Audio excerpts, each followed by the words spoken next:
Pueden ver ya, muchachos. Sí, sí. Ya. Entonces, esta prueba que era la que decía Tiago, aquí tenemos dos radiografías. Miren acá en este paciente cómo aquí estaríamos viendo una caverna tuberculosa. Fíjense cómo ese borde bien definido. Y fíjense en este paciente cómo hay un proceso bronconeumónico acá en el vértice pulmonar, en el lóbulo superior. Recuerden que es el lugar donde más le gusta estar al bacilo de Koch porque es una zona muy aireada.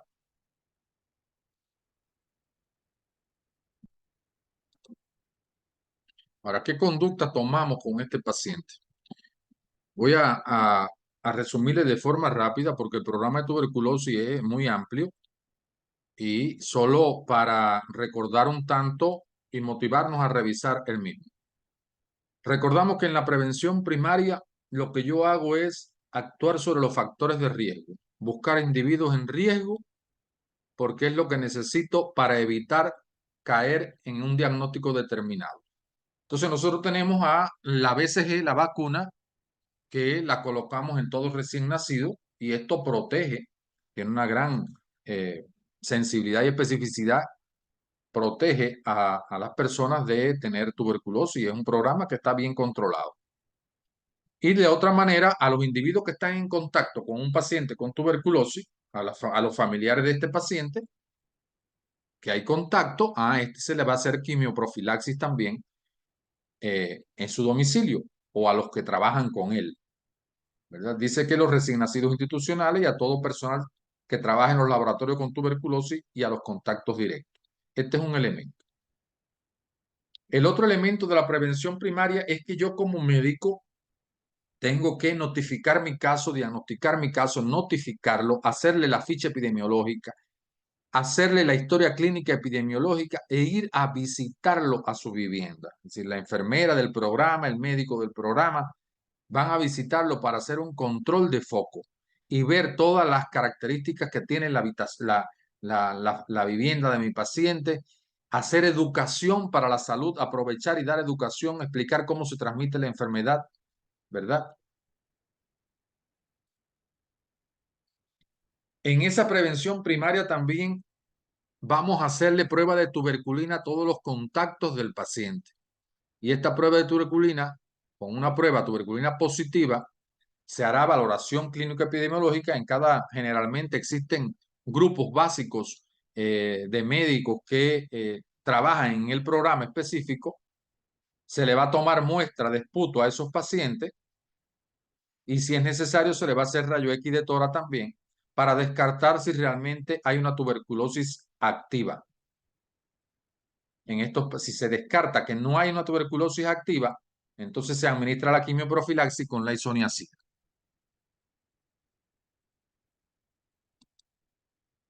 Ahora, si la prueba de la tuberculina fuera negativa, a través del interrogatorio, el examen físico, los estudios necesarios establecidos en el programa, se descarta la infección por VIH y de la tuberculosis. Entonces, descartando el diagnóstico de tuberculosis, si el paciente es contacto estrecho con un paciente con baciloscopía positiva, como yo les decía, le indico la isoniazida y se repite la prueba de la tuberculina y si persiste negativa, se deberá suspender la quimioprofilaxis. Esto es por 2 meses el tratamiento quimioprofiláctico. Si resulta positiva, se completa por 6 meses. Es decir, que esto es en caso de que mi paciente no diera positivo. Recordemos también que en el tratamiento no farmacológico de este paciente es un paciente que tiene que hacer cierto reposo. Es decir, en nuestro país le dan 6 meses de reposo, es decir, no tienen que ir al trabajo tan tranquilitos en la casa. La dieta es balanceada, tiene que ser una dieta rica en sus 3 componentes fundamentales y en vitaminas y minerales. Hay que alimentar muy bien a este paciente. Recuerden que va a estar tomándose en la primera etapa 4 drogas. Vamos a aislarlo a nivel domiciliario. Solamente se internaría aquel paciente que está con complicaciones o que tiene una forma extrapulmonar compleja. En su casa tiene que tener una ventilación muy adecuada. Hay que dar apoyo emocional. Recuerden lo que significa para un paciente que le digan que usted tiene una tuberculosis. Es importante el sol de cada mañana temprano, como se le dice a todos los pacientes enfermos, de tomarse ese sol de 8, 9, 10 de la mañana temprano para eh, fijar bien la vitamina D, pero también por lo necesario que es. En el tratamiento tiene dos fases. Esto es en el tratamiento de este paciente que tiene una forma pulmonar. Una fase intensiva de 2 meses. Esto solo para recordarlo porque todos lo tenemos bien claro. Y es un programa que es muy estándar en todos nuestros países. Con 52 dosis y donde se utilizan estas 4 drogas, rifampicina, isoniazida, piracinamida y etambutol, con una dosis que se las dejo acá. Y este paciente a los 2 meses, después que ha terminado esa primera fase, vamos a repetirle la vaciloscopía. Si este paciente la vaciloscopía siguiera dando positiva, le podemos repetir o le vamos a repetir por un mes más el tratamiento. Si al tercer mes sigue positiva la vaciloscopía, le repetimos por un cuarto mes el tratamiento. Y si al cuarto mes sigue positiva, consideramos al paciente como un fracaso terapéutico. Y hay que ir de nuevo al programa a reevaluar a mi paciente, a buscar causas de fracaso terapéutico y a poner quizás en este paciente otro tipo de esquema de tratamiento, que no vamos a entrar en ese detalle porque se lo dejamos a los expertos en infectología para manejo de pacientes con tuberculosis. Ahora, si mi paciente evolucionara al segundo mes, ya debe estar con vaciloscopía negativa después de haber resuelto bien con estas 4 drogas. Pasamos a la segunda etapa de continuación con 104 dosis y donde utilizamos sobre todo la isoniazida y la rifampicina a dosis de 300 miligramos y a dosis de 600 miligramos la rifampicina. Recordemos que estas drogas tienen efectos indeseables, como por ejemplo pueden ser daño hepatotóxico, sobre todo la isoniazida, la rifampicina, el etambutol, y que la isoniazida me puede dar neuropatía periférica. Por tanto, muchas veces tengo que combinar estos medicamentos con vitaminas del complejo B para ayudar o evitar esta neuropatía que me hacen muchas veces estos pacientes. Este paciente lo voy a seguir con vaciloscopía, como yo les mencionaba, hasta que finalice el tratamiento. Es importante en ese seguimiento la mejoría clínica, es decir, un alta clínica ya al terminar la segunda fase. Este hombre me tiene que tener resultados de vaciloscopías negativos al terminar la segunda fase y tiene que tener radiografía negativa o al menos con buena mejoría radiológica porque sabemos todo que las imágenes radiológicas duran más tiempo y puede quedar con cierto grado de fibrosis a nivel pulmonar. Entonces, el pronóstico de este paciente, tenemos el personal que va a darle seguimiento, tenemos todas las drogas, porque por programa todos nuestros países tienen bien completos los estándares de los kits para darle a nuestros pacientes.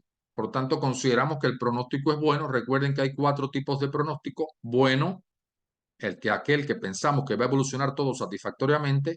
El grave, en aquel que hay compromiso para la vida del paciente. El letal, que yo sé que va a fallecer. No sé cuándo, pero sí sé que el compromiso es muy malo y no hay vuelta atrás. Y el pronóstico reservado, en el que yo no sé qué va a pasar. Y este lo dejamos sobre todo para cuando no tenemos diagnóstico. Entonces, esta sería la historia de este paciente que nos ha llegado, que es frecuente en nuestros países, el tema de tuberculosis pulmonar, tenerlo presente, pero más que tuberculosis, la motivación de la actividad de hoy era cómo enfrentar una condensación inflamatoria pulmonar, porque muchas veces nuestros estudiantes, nuestros médicos recién graduados, nos llega un paciente con una condensación inflamatoria pulmonar y a todos le ponemos el mismo tratamiento para la casa. Recordemos que no lo mencioné acá, pero en la condensación inflamatoria hay un test, la curva o el test de Kurb, 65, de forma rapidita, la C de confusión, la U de urea, mayor de 40, todas tienen un punto. La R de respiración es más de 30 por minuto y la B de blood pressure, de presión arterial por debajo de 90,60. Y 65 de mayor de 65 años. Entonces yo les calculo a mi paciente, este test de 0 a 1 punto es un riesgo bajo y el tratamiento es ambulatorio, domiciliario. 2 y 3 puntos es riesgo moderado y el tratamiento es intrahospitalario, pero en sala abierta. Y 4 o 5 puntos es riesgo alto y el tratamiento es hospitalario, pero en sala de UCI. Entonces, muchas veces el médico le calcula esto a un paciente con un síndrome de condensación inflamatoria pulmonar, tiene un riesgo bajo, lo va a mandar para la casa ambulatorio y a todos le pone el mismo tratamiento. Te vas a poner como, por ejemplo, uno de los protocolos que más usamos, amoxicilina, ciloklavulámico con una claritromicina, o Rosefin, una ceftriaxona de tercera, una cefalosporina de tercera generación con un macrólido. Y entonces, ¿por qué nos olvidamos de que posiblemente lo que tenga sea una neumonía típica a neumococo y con penicilina resuelve? ¿Verdad? O se trata de una neumonía atípica como el micoplasma que sí va a resolver con los macrólidos y la cefalosporina. Entonces, no todos los pacientes, este mismo era una TB, no iba a resolver con aquellos protocolos. Por mucho que le mandáramos, si no nos dábamos cuenta y no diagnosticábamos bien y veíamos la historia de mi paciente y se nos alumbraba el bombillo que era una tuberculosis, se nos escapa este paciente porque la radiografía podría ser una neumonía cualquiera. Entonces se nos escapa el paciente y le ponemos un tratamiento que lo que hacemos es demorar el pronóstico de mi paciente, la evolución de mi paciente. Entonces esa era la intención más bien de la charla, saber de que la condensación inflamatoria nos vamos a los gérmenes capaces de producirnos condensación inflamatoria. Entonces preguntas, muchachos, doctores, colegas. El diagnóstico é só tuberculose, que mais? Como voy a poner el diagnóstico definitivo? Tuberculosis pulmonar primaria, Ah, sí. Gracias. ¿ya?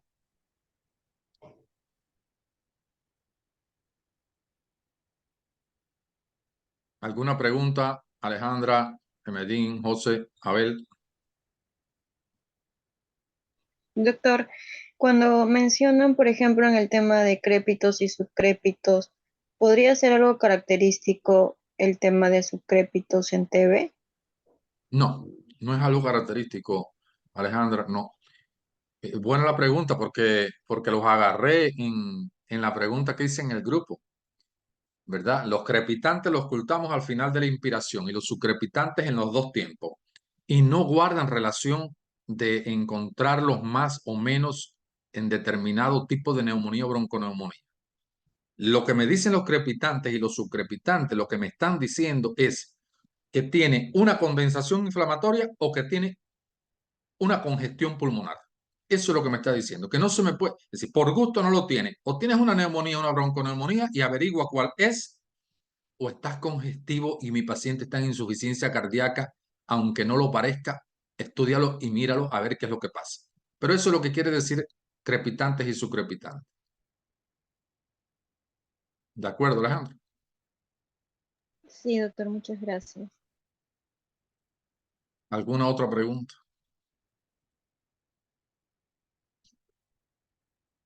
Entonces, muchachos, muchas gracias. Ya nos hemos pasado el tiempo. Gracias por compartir este rato con nosotros y seguimos ahí recordando un poco de la medicina los domingos. Chao.